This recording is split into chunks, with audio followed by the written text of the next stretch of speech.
Okay, you're good. All right. Dear Heavenly Father, we're grateful for the opportunity we have to meet together as a group. Bless us that we can remember the information that we studied and that we can use it to better ourselves in our careers and that we can understand it more thoroughly and that we can help each other learn. We're grateful for this class and the opportunity we have, and we say things in the name of Jesus Christ. Amen. Amen. So, as far as what I could tell, the discussion questions aren't. I mean, there's only like 5 questions. Yeah, they're the same ones that were the prompts. They're pretty simple, I think. What are we supposed to write about in the case analysis? Is it just supposed to be like what we think his next steps are, whether or not we think that the deal was good or not? Well, if you look at the pre-quiz, there was those options you picked. That was what I wrote in the case analysis. Like, what of those options I think he should have done as his first step of managing the business. Well, there's a. Oh, are you supposed to take the pre-quiz before the discussion? Yeah. Oh. Yeah, we are. Oh, okay. Well, either way, I'll still take it. Yeah. Yeah, it just lists out like, I did the same thing. should he start by learning the machine first? Should he start by getting to trust the employees first? Should he focus on getting rid of the union first? Or there was another option, but those were like the options of like the very first things he should do going into the business. Okay. I think it was 5. Well,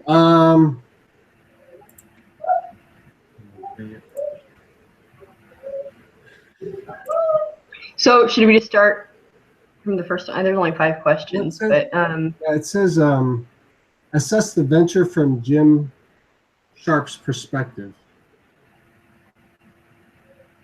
So this was actually, sorry, I really liked this case because I'm actually a business broker. So I do valuations of businesses. I help people buy businesses. I help people sell businesses. So it was really interesting reading, and that they kind of dissed on brokers a little bit in the reading, which was okay. But it was just interesting reading this whole case and how he would go talk to the owner himself and had a lot of issues, and that was kind of why we were there. But going to the question is, I think that he had a really thorough background in manufacturing and did the right choice by staying corporate for a while. Buyers come from corporate Walmart and they step out and they want to go into something, either buying their own business or investing into something, and they have that business know-how.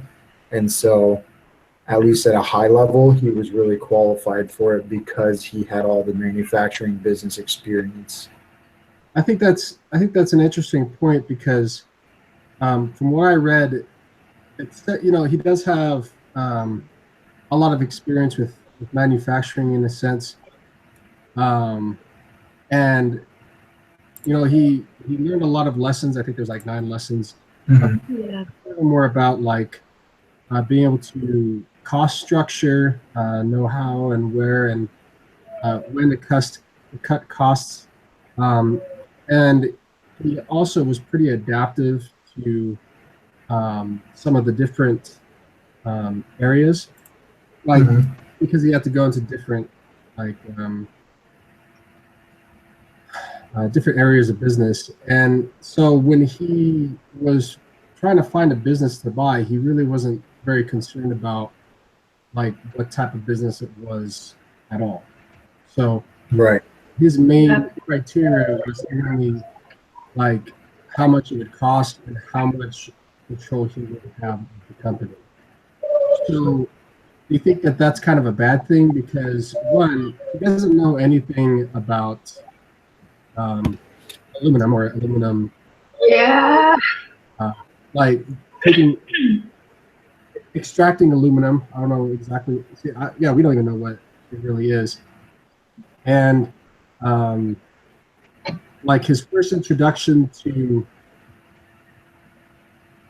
getting to know anybody, the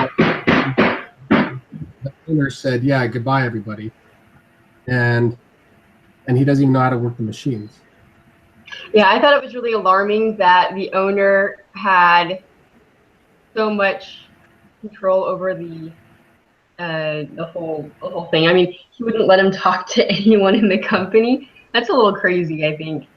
And so my 2 cents about that, most sellers don't want you to, because they don't want to disclose that they're selling it, because if it does, it could reduce the value of the business if all your employees leave, because they think under new management they won't have a job, they won't get compensation, and they don't want to lose a job. So right, that's the one thing that I was thinking about, is they don't want, it's a very confidential nature that you don't tell people you're selling your business initially. that's a really good insight. You don't want I thought it was also, sorry, go ahead. You don't want to scare employees, and you don't want to scare consumer or customers as well. What you're saying. Yeah. I thought it was really interesting too how it said that he does so much for his family. He has his dad's an employee, and he pays for all of his stuff. Plus, there's a few company cars that are a little sketchy. Yeah. And that was a little worrisome to me. But in the long run of the company, I don't know what kind of impact that really has. But I just thought it was just a little sketchy. Yeah, I think Jim, he got what he wanted. He got a business that he thinks that he can improve upon. But obviously, it's a business that hasn't been doing well, that hasn't been managed well. And as far as I can tell, like, the employees really do not like the company at all, because they striked, all the times that they could within the last 6 years, which means that every 3 years with the company. And so, and then the previous CEO being kind of a greedy Gus and doing some shady things, and only really wanting $2 million.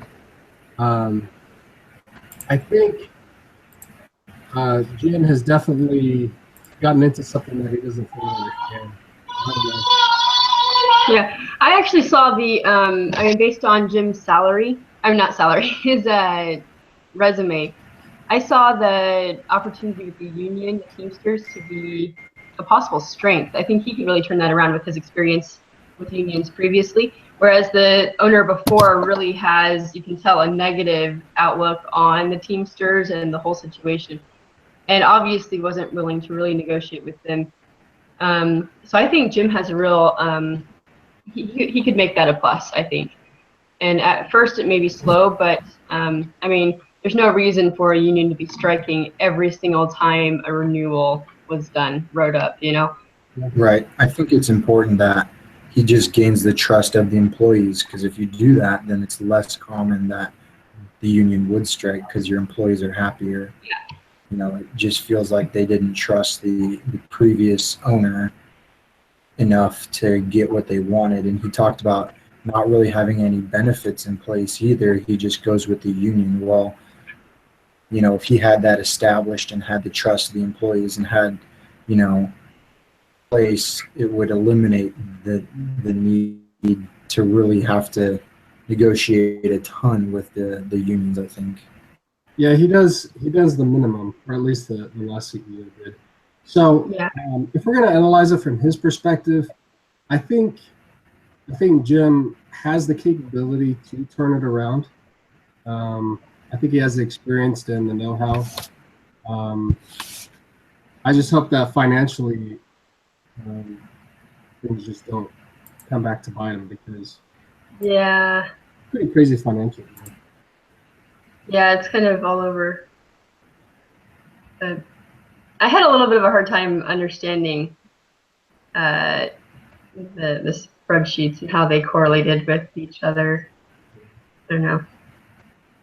I'm a finance major, so it makes a little more sense to me. But, yeah, that's nice. Yeah, So going back to his. huh? Go ahead. What I were you was gonna just say? gonna second question. Yeah, go for it. Oh, I was just saying, going back to that, like the financial issue of the business is that, it's, I think it's also important that he reestablishes the connection with the customer base, because it didn't seem like any of the clients were that established, especially because he also said, the quality of the product was low anyways. So I think if he improved quality, if he, got those customers, those clients at a better, like contracted terms, then that would also help boost your sales and your financial position. Previous CEO kind of made mention that, like, it seemed like he tried to make it seem better than what it really was, because Yeah. he didn't really seem to do a very good job with the clientele. And then he was telling Jim, well, I kind of have these 3 or 4 companies that, I was kind of in discussions with, and they could be good. That could work for you if you Yeah. did that. Yeah, should we move on to the next question? Yeah. Sure. How has Jim Sharpe purchased this venture, and what are the implications of this financial structure? So he has like 4 different ways of doing this, right? He has 5. So he paid 100K Yeah, himself. in his own pocket. Okay.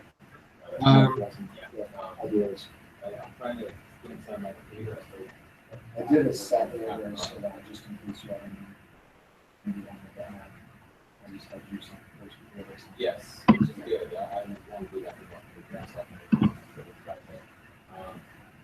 But yeah, we need to probably instead of you'll probably just say that a second. Yeah, which is what I do, but The preferred method would be just send it to you. well, the preferred method would look for both documents into one DocuSign. So that when you get it, you can upload both files. Okay. Yeah, so upload the corporate resolution and upload the document. They'll see both of them just scroll. So should I re-sign that again? The first resolution? Just the single corporate resolution. Don't resend it. So just send the corporate resolution.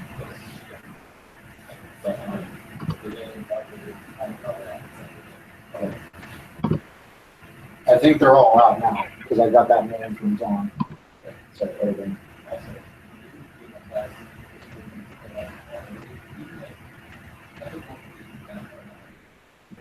Well, apparently, when I get the audio,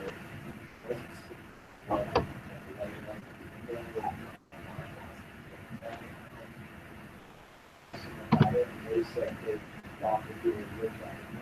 They said we just want to pronounce it. They said here's your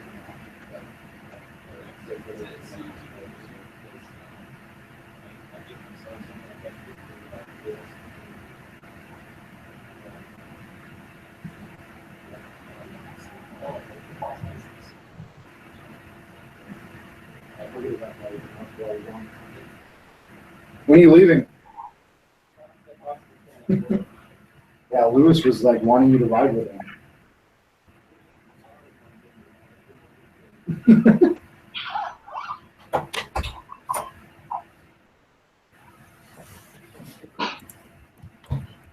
Sorry about that. No worries. I'm still in my office. My boss pulled me out. So yeah, he put up 100K from himself, and yes, the largest note is a seller's note, and so really so from what I understand about that is Jim has borrowed $700,000 from the previous CEO, and he's going to pay it back. Wait, is that right? That doesn't make sense. Yeah, so Yeah, because this that's is why they did all the legal documents. How is the owner getting $700,000? I'll tell you, we work often with seller notes. So what happens is normally if he takes a bank loan, the bank will always get paid first. which is why the previous owner was lacing all these things in, because if he defaults on his bank loan, then the ownership goes back to the previous owner. That's why he put in that 99%. So what happens is basically after he pays off the bank loan, he then has to, interest will kick in on the seller note and he'll start paying the seller note off. So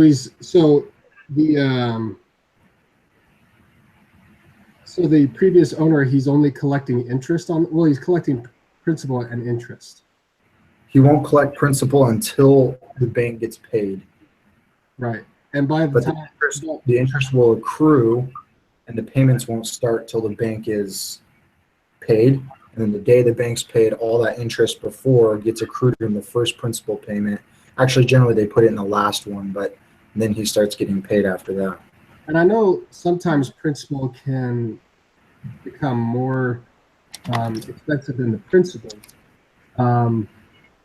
The interest can become more expensive than the principal, but can the previous CEO really expect to gain $700,000 or more on interest? Yeah, I mean, generally they do like a 6 to 8% interest on their note.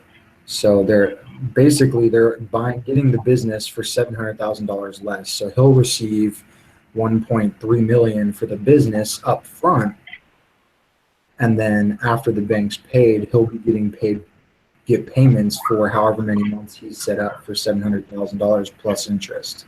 Right. Does that make sense?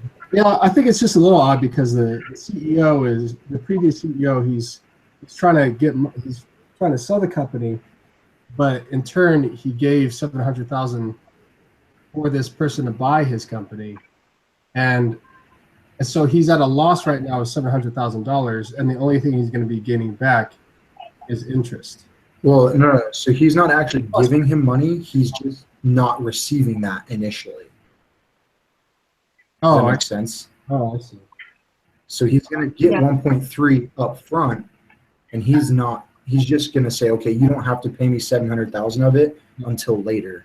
Yeah. But he's not giving him $700,000 in money. Right.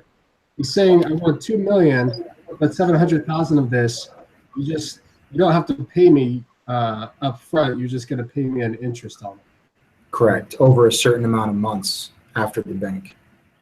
Okay. So are those normally really quickly paid off, or I mean, 700,000 is quite a bit to pay off in small business, yeah, you do like 36-month notes for the seller, but in something that big, they might do 80 months, 90 months. Okay. But that means the seller for 80 months is going to be getting a check. Yeah, plus the interest on top of it that they made. Correct. So a lot of sellers don't like carrying notes, but it's very enticing if you explain to them that they're actually going to get more than 2 million because the interest on that 700,000 will get them more money in the end. Oh yeah, definitely. Huh. Well, if he was gonna, this is just kind of a random question, but if Jim was to pay off the principal in whole,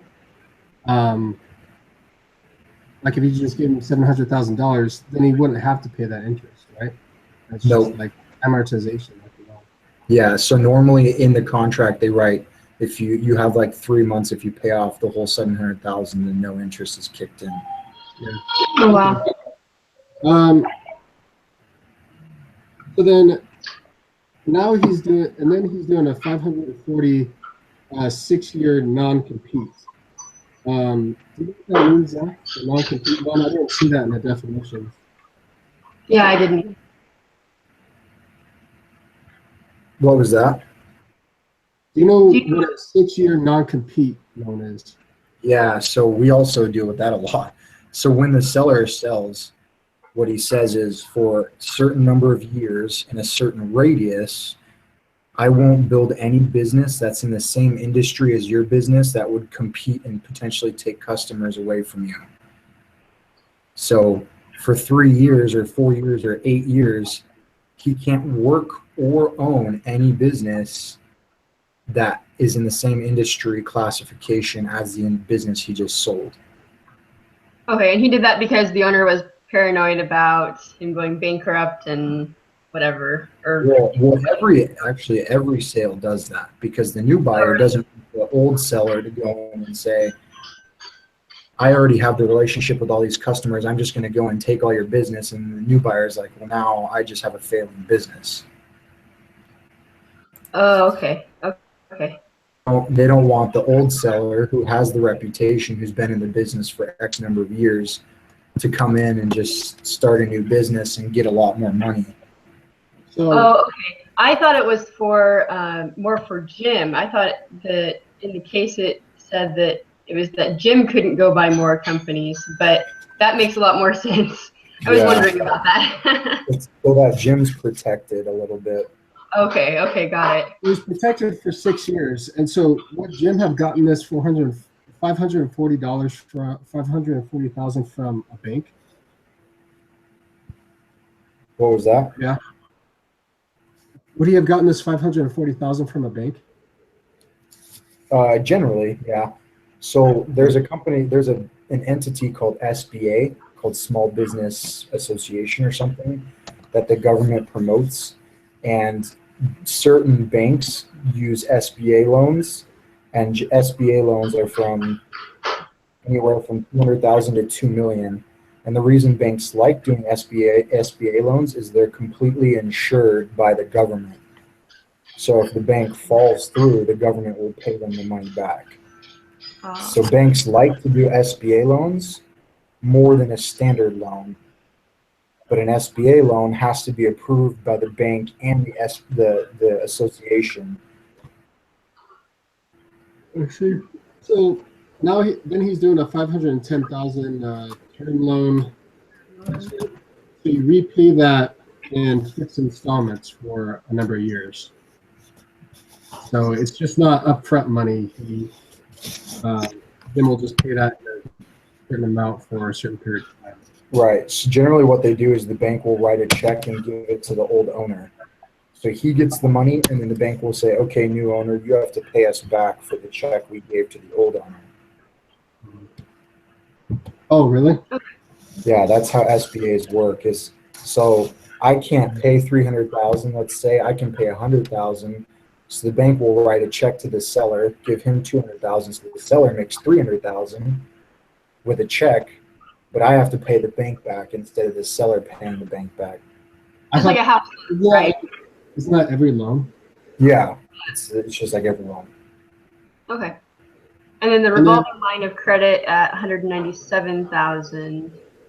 That means that he can get more if he needs it, correct?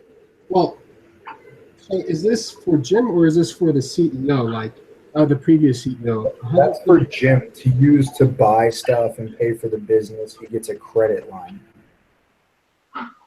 But he still gives this 197,000 upfront to the old CEO, right? What was that?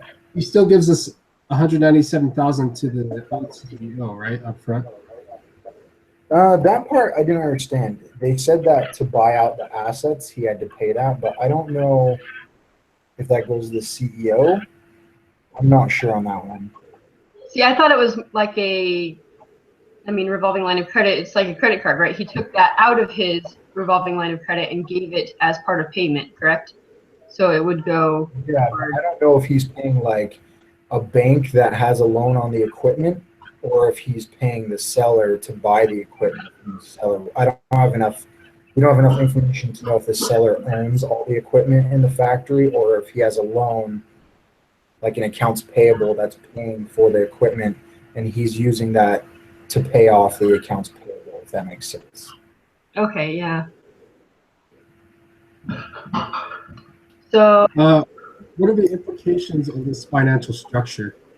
Well, there's more implications in the sense, like, and I didn't completely understand how it would work, but if Jim couldn't, if Jim went bankrupt, then the old CEO would just retain the company again. Is that right? Up to the amount of the 2 million. And then if there was anything left after that point, it would go back to Jim. Well, the thing said that the old CEO would gain 99% of the company.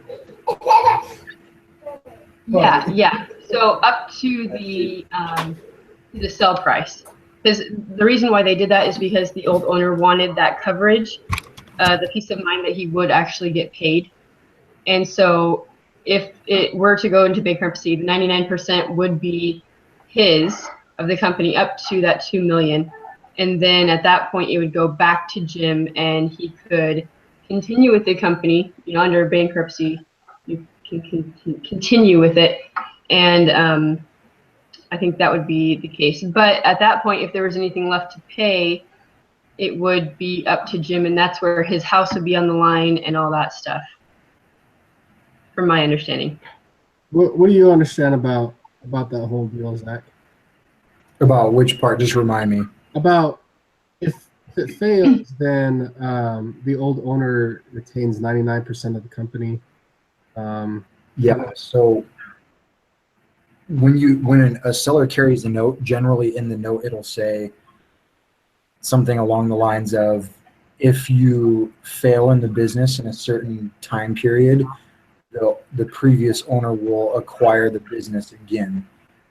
We've done resales of businesses that have done that, where the buyer comes in, doesn't do a good job, the seller reacquires the business because he has that in the note. But if they pay the note fully off, the seller has zero power over the business. But because he's carrying a note, it's almost like he has shares and equity in the company. So, but once that's paid off, it does go back to the previous owner, right? Yes. Yeah. Yes. Okay. So I guess those would be the implications. I think it's kind of a crazy structure, like money coming from everywhere. It goes above and beyond what most people would do. Like, most people would do a seller's note, most people would get a loan, but that's it. Like, most people don't say, you need to pay my parents' medical and my medical for 5 years. Like, that's super weird. Yeah, that's pretty crazy. Yeah, and like we were saying before, the vehicles and all that stuff, it's like, what? So that's actually pretty normal. You'd be surprised how many business owners write their cars off, write their insurance off in the business so they don't pay as much taxes. It's to avoid tax payments. So, like, my boss, who owns 5 franchise businesses, his car payments are pulled out of the business, and he just writes it as a business expense, so he doesn't have to pay any taxes on that. So that's very common in business owners. They will expense things out of the business. But technically, if you got audited by the IRS and you couldn't prove that what you're writing off is essential for the business, they could make you pay a lot of money. Okay. But most people do it, and the IRS generally doesn't go and audit every business to see. Huh. So, what should Jim Sharpe do on his first day as owner of Extrusion Technology? I think he should gain the trust of the employees. That would deal with his union problem. That would deal with the quality issues. They could teach him how to use the machine, because I'm sure they know how. And So then just the first. Pardon? Just the first day? Well, like the first day, like the first thing he should focus on, I think, from day one on, for at least the first beginning, is getting his employees set. Because if those fail, I mean, he's not going to have sales. He's not going to do anything if his employees aren't there, because he can't do it himself. So. Yeah, I thought how the case ended is really, I mean, it could be really bad if they liked the old owner, but I don't think they did based on the case. And if they are open to Jim, I mean, this is a great opportunity. The first day, meet everyone, shake hands, gain trust, and make a relationship. I mean, from the first day, day one, right? He's already established how to memorize names and remember names from his previous business experience. So he should put that to use. Remember people's names, gain that confidence and trust, and let them know what his plans are with the business. Yeah. You know, be transparent with the company, with the employees, Yeah, like and before, let them know where they're going. he talked about when he had to do cutbacks. And so instead of doing 20% first, he did 10%, and then he had to do another 10%. And after doing that second 10%, he had lost a lot of respect and morale from the company because he said one thing and did another. So I think he should definitely build confidence, but he should be as truthful as possible. And yeah, he should gain the confidence of the employees. Hopefully, his employees can know how to run the thing, because apparently the old CEO, I don't know if he was the only one that really knew how to fix the machine, but if none of his employees know how to fix the machine, then that could be an issue. So I would try to center my focus on building up the team there. So building up their confidence and also building up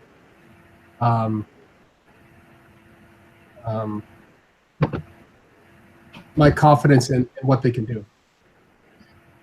Yeah, I think when he had to cut people, it wasn't at this business though, was it? It was at the. It was just experience that he's had. So Okay. I'm just saying. Okay, yeah.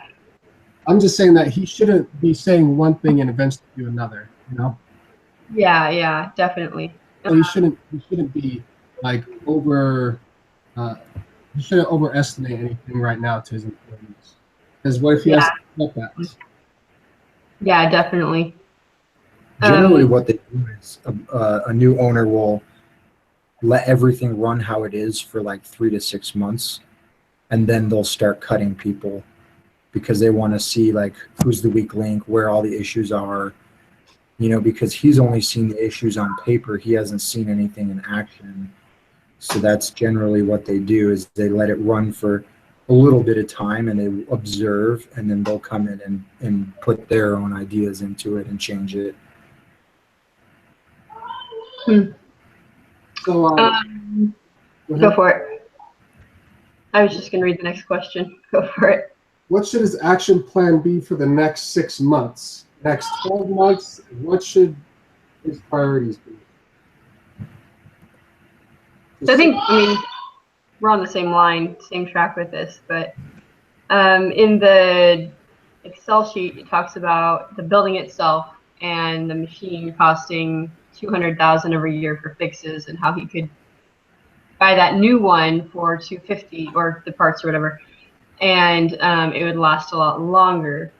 So I think with the first year, with the business not performing as well as it could, it might be a little risky to spend that. But in the long run, I think he should do the machine this year, because otherwise it's going to cost him another $200,000 the next year, and that'd be $400,000 he would spend over 2 years, where he could have spent $250 this year and had it done, right? Mm-hmm. So that was my take on the machine. As for the building and that stuff, it does affect company morale, but I think that's something that can wait till next year, especially not knowing how the company is going to perform, not knowing how the employees are going to respond, all that stuff. I think it's a little less risky to just do that next year and let that sit. So the next 6 months, kind of like you were saying, let's see how the company is running, see where people need to be replaced, what needs to be switched around, that kind of thing. I also thought it would be a good idea to identify any leaders he sees in the employees, someone who they already know and trust, and make them a leader, because then they're more confident, the unions are eliminated, and maybe those people have the most experience, and kind of put a little bit of responsibility back on the people who know the most about the business. Yeah.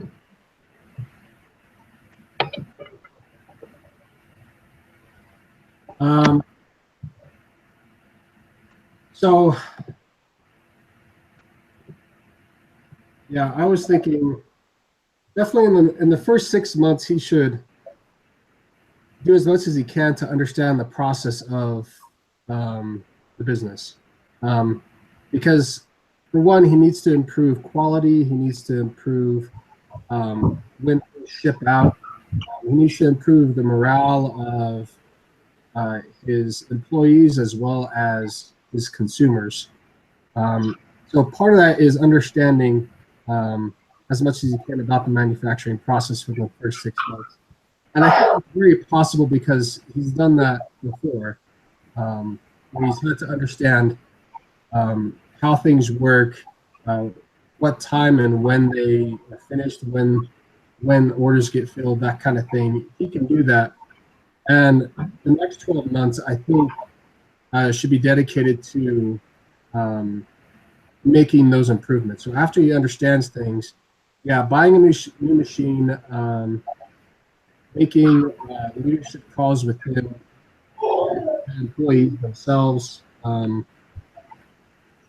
and just in general improving quality. It almost seems like there's no HR team even in place. I feel like that would be essential too. Yeah. So are you would one of your priorities be in the first 12 months be to get rid of the union? Would be to what? That's a priority. To get rid of the union. So that get rid of the union? You know, do you think that's a priority in the first 12 months? Personally, I don't, because unions' whole job is to make sure the employee is getting paid what they want to get paid and getting treated the way they want to get treated.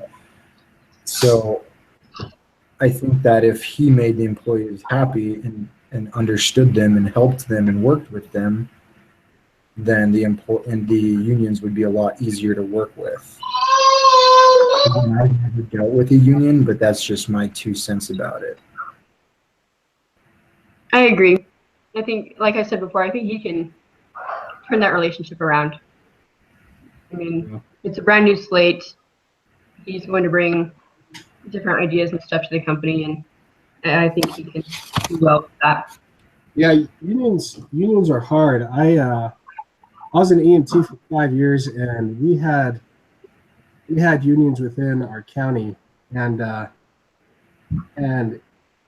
it's a bloodbath between unions and businesses. Like, really, for one thing, they do want to get paid, and they get paid by us giving them money so they can represent us. And we went through like 2 or 3 different unions because we didn't feel like the business was really representing us properly. We didn't feel like we would be provided for if we didn't have a union. And a lot of other counties didn't have unions at all. And I didn't like the union at all because, like, even if the company wanted to do something, if they wanted to give us raises, the union wouldn't let them because the union was intimidated by the company. They would think that the company would just be trying to influence the employees so that they wouldn't want a union. And so it's pretty cutthroat. And I've never liked unions. I think, like, they say that they're out for employees, and sometimes they are. Sometimes they get employees better benefits and stuff. But like you said, as long as the employees feel like they don't need a union, as long as they feel like the company and the owner is looking out for them, then they won't have a need or a desire to have a union. Yeah, most businesses like don't even allow you to have a union. Like, I know Walmart says if you join a union, they basically just let you go because they just don't want to deal with it. I have no experience with unions, so I really don't know. So did Jim make the right acquisition? Explain.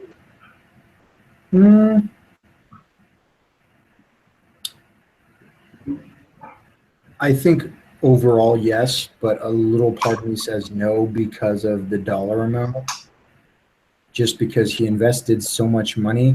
So the way most buyers, at least in the small business realm, look at a business is how quickly they can get their return on investment back.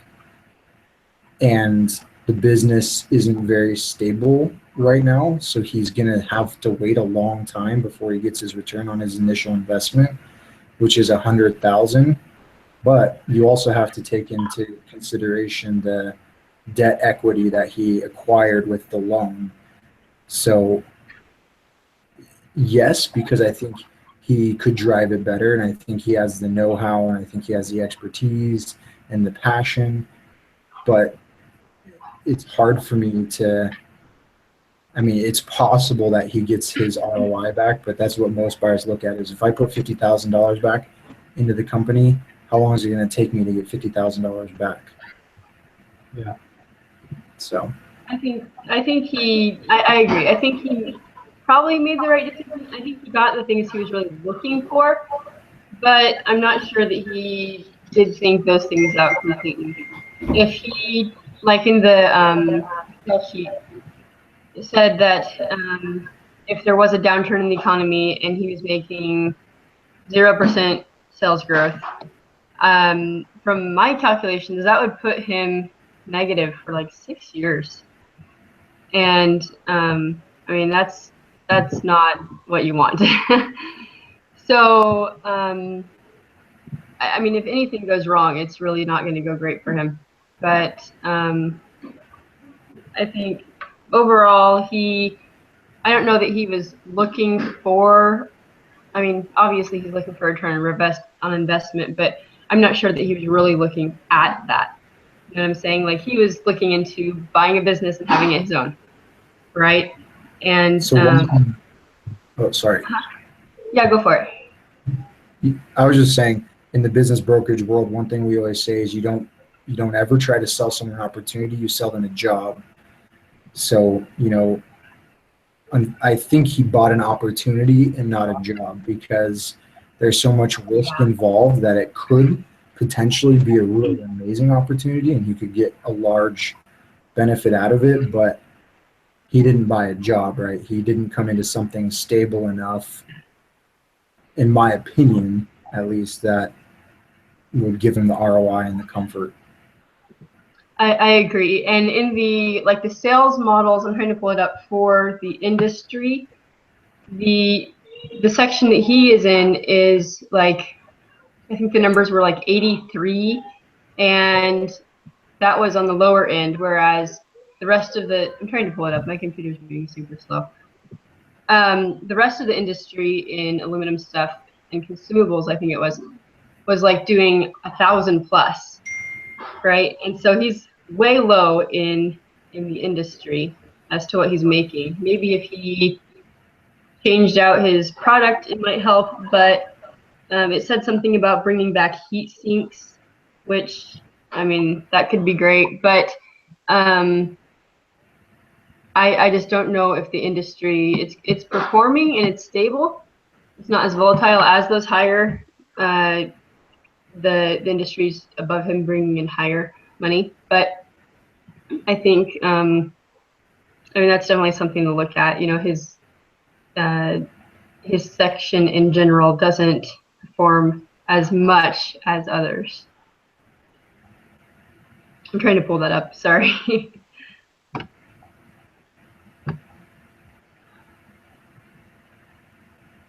It doesn't want to.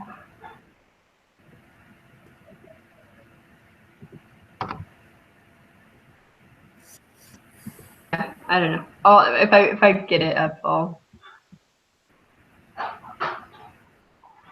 tell you exactly what it was, but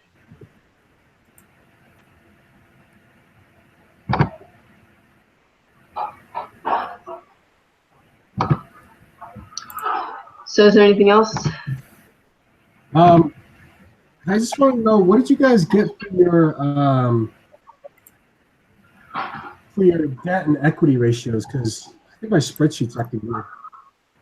Yeah, mine was too. I had to do them on the side because it kept zeroing out. Yeah. Is that what yours is? Mine did it. Yeah. Well. Yours did it right? No, mine did zeroed out as well. Yeah, so on mine, I did it on the side, and I hope I did the right. There's a couple. So I did the equity. Where is that? Hold on. So those ones I just pulled from. You just divided. Right. You just divided the debt by the equity, right? Yeah, and I just used the numbers right above it. I don't know if we were supposed to go to the balance sheet page and pull them from there, but I just used the total shareholders equity, which was right above it, and the total debt at the top line of the summary leverage statistics. Is that right? So you got 14.1. Yeah, that was the first one that I got. But after that, it won't work. Yeah, I had to do it on the side, and I just had to plug the numbers in, like 1,407 divided by that, and then I just equaled that cell to my calculation. That was smart.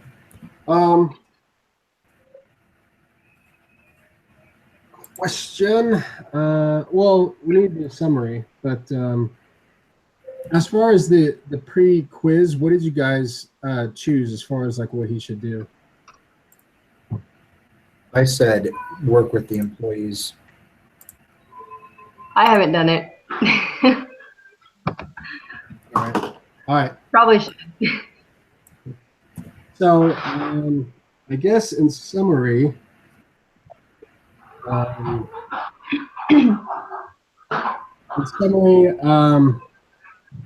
think this is a pretty interesting venture for Jim.